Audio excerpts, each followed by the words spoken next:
അതല്ലെങ്കിൽ അന്തരിച്ച VS അച്യുതാനന്ദനെ വാഴ്ത്തിപ്പാടിക്കോളൂ. അദ്ദേഹം ചെയ്ത നല്ല കാര്യങ്ങൾ വാഴ്ത്തിപ്പാടിക്കോളൂ. അതിലൊന്നും ഇവിടെ ആർക്കും വിമർശനങ്ങളില്ല.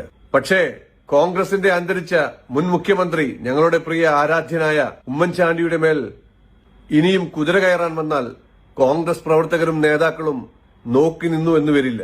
അദ്ദേഹം ഈ സമൂഹത്തിൽ ചെയ്ത നന്മകൾ, അദ്ദേഹം സഹായിച്ചവർ, അദ്ദേഹം നേരിട്ടും അല്ലാതെയും ഒരുപാട് ആളുകൾക്ക് സ്വാതന്ത്ര്യം നൽകിയിട്ടുണ്ട്. അവരെല്ലാം ഒറ്റയ്ക്കും കുടുംബസമേതവും അവിടെ വന്നു. ഉമ്മൻചാണ്ടിയുടെ മതാചാരപ്രകാരം അവിടെ നടത്തി വന്നിരുന്ന ക്രിയകൾ, മെഴുകുതിരി കത്തിക്കൽ, ഇതെല്ലാം അവിടെ വന്നവർ എല്ലാവരും ചെയ്തു.